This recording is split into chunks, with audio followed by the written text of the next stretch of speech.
கர்த்தருடைய பரிசுத்த நாமத்திற்கு மகிமை உண்டாகட்டும். எனக்கன்பான சகோதர சகோதரிகளுக்கு ஆண்டவராகிய இயேசு கிறிஸ்துவின் இனிய நாமத்தின் நல்வாழ்த்துதலையும் வணக்கத்தையும் தெரிவித்துக் கொள்கிறேன்.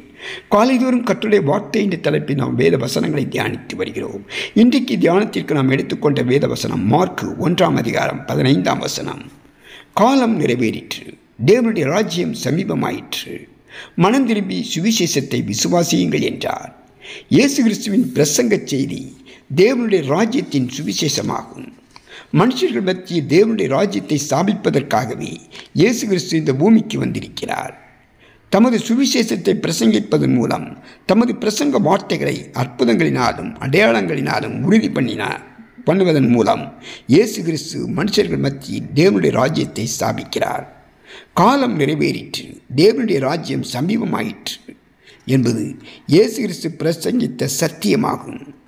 தம்முடைய பிரசங்கத்தை கேட்கும் ஜனங்களின் இயேசு கிறிஸ்து இந்த காலத்தின் முக்கியத்துவத்தை பற்றி அறிவிக்கிறார். தெய்வீக வெளிச்சம், தெய்வீக அன்பு, நித்திய ஜீவன் ஆகியவை இந்த காலத்து ஜனங்களோடு வெளிப்படுத்தப்பட்டிருக்கிறது. ஜனங்கள் ரட்சிப்பை பெற்றுக்கொள்வதற்கு இதுவே தேவன் நியமித்த காலமாகும். தேவன் தமக்குரிய காலத்தில் ஒவ்வொரு காரியத்தையும் நேர்த்தியாய் நிறைவேற்றுகிறார். அந்த நாள் இப்போதே நிறைவேறியிருக்கிறது. ஜனங்கள் இந்த காலத்தை புரிந்து கொள்ள வேண்டும். இந்த காலத்தில் தாங்கள் செய்ய வேண்டிய கடமைகளை அறிந்திருக்க வேண்டும். தங்களுடைய மேசியா ஆடம்பரமாகவும் ஆடம்பரமாகவும் வருவார் என்று இஸ்ரவேல் ஜனங்கள் எதிர்பார்க்கிறார்கள்.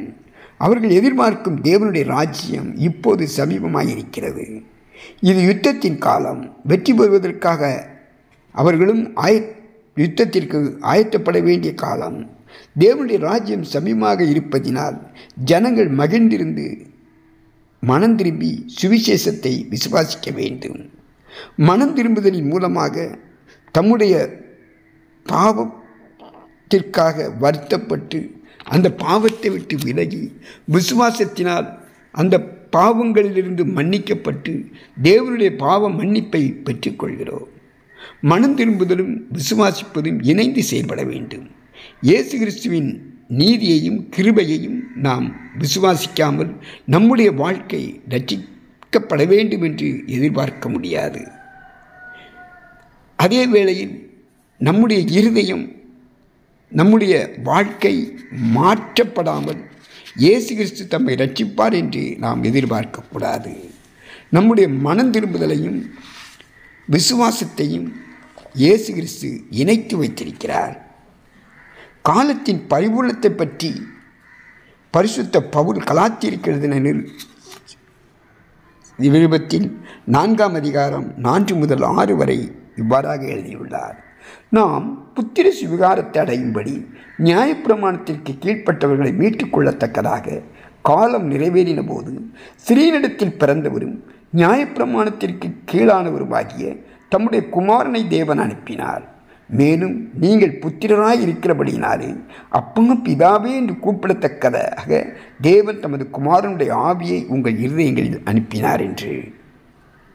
தேவனை பற்றிய அறியாமையை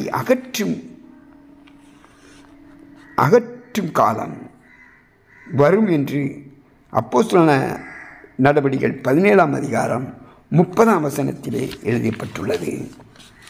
அறியாமையுள்ள காலங்களில் தேவன் காணாதவர் போல் இருந்தார். இப்பொழுதோ மனம் திரும்ப வேண்டும் என்று எங்குமுள்ள மனுஷர் எல்லோருக்கும் கட்டளையிடுகிறார். ஆம் பிரியமானவர்களே, இப்பொழுது அனுக்கிற காலம். மனம் திரும்பி பாவ மன்னிப்பை பெற்று பழைய உடன்படிக்கையை அகற்றி போட்டு சுவிசேஷத்திற்கு கீழ்ப்படிந்து ஆண்டவராகிய இயேசு கிறிஸ்துவை ஏற்றுக்கொண்டு நித்திய ஜீவனை நாம் சுதந்திரித்துக் கொள்வோம். ஆமென்.